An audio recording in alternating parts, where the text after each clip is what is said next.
নমস্কার বন্ধুরা, কেমন আছেন? আশা করি আপনারা ভালো আছেন।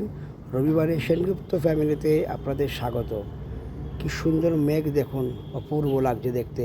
মনে হচ্ছে শরতের নীল আকাশে জানান দিচ্ছে মা দুর্গার আগমনের বার্তা। কি সুন্দর! যথারীতি আমি প্রতিদিনের মতো চা খেতে বসে পড়লাম। সকালে চা একবার খাওয়া হয়ে গেছে, এটা সেকেন্ড টাইম। সাথে আমি ব্রেডও নিয়ে নিয়েছি। ব্রেড দিয়ে চা দিয়ে খাবো, বেশ ভালোই লাগে। কে কে ব্রেড দিয়ে চা খেতে ভালোবাসো আমাকে কমেন্ট করে জানিও। জানলার ধারে বসে প্রতিদিন বসি আমি, আজও তাই বসেছি।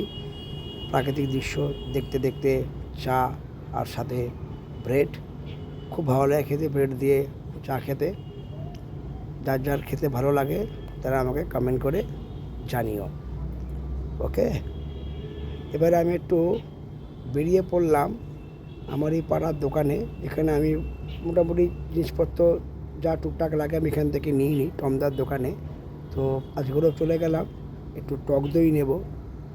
তো যথারীতি টমদা টক দই একদম দাঁত পুরো বার করে টক দইটা দিয়ে দিল। টক দই নিয়ে আমি চলে গেলাম বাড়ির দিকে। অনেক কাজ পড়ে আছে, আজ সানডে, তো বাড়িতে পৌঁছলাম। আজ সানডে যেহেতু রবিবার দিন করে মেয়েই পুজো দেয়, কেন বাকি দিন আমি পুজো করি। সানডে করেই ও দিয়ে পুজোটা দেওয়া করাই, তাতে কী হবে, ওরও একটা ভালো অভ্যাস হয়ে দাঁড়াবে পুজো দেওয়ার জন্য, যেটা দরকার। তো সেই হিসাবে আজকের ও পুজোটা আজকের ও দিচ্ছে।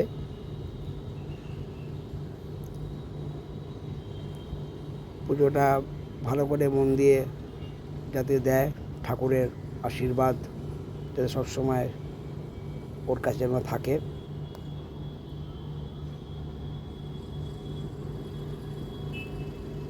একদম খুব সুন্দরভাবে পুজো দিচ্ছে। এরপরে তুলসী তলায় আমাদের তুলসী গাছ আছে বারান্দায়, সেখানে গিয়ে তুলসী গাছেও ফুল দিয়ে আসলো। ঠাকুরের গ্লাস বাটি প্রতিদিন ধোয়া হয়। ঠাকুরকে জল দেওয়া হবে গ্লাসে করে, প্লেটে ফুলদানা দেওয়া হবে।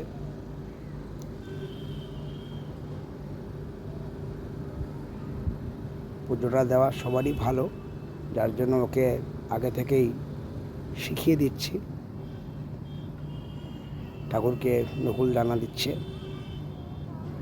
ঠাকুর ওকে বিদ্যা দাও, বুদ্ধি দাও, জ্ঞান দাও, অনেক আশীর্বাদ করো, যাতে ও মানুষের মতো মানুষ হতে পারে।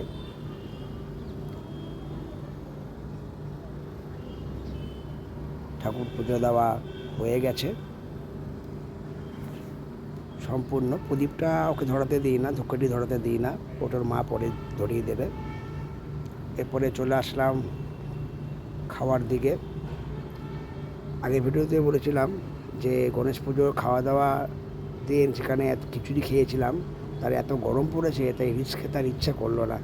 তাই টক ডাল, আলুর চোখা, ডিমের অমলেট দিয়েই আজকে দুপুরে লাঞ্চটা সারবো, তার জন্যই প্রস্তুতি করা হচ্ছে। দেখো হয়ে গেছে আলুর চোখা, ডিমের অমলেট, ভাত আর কারি পাতা দিয়ে টক ডাল।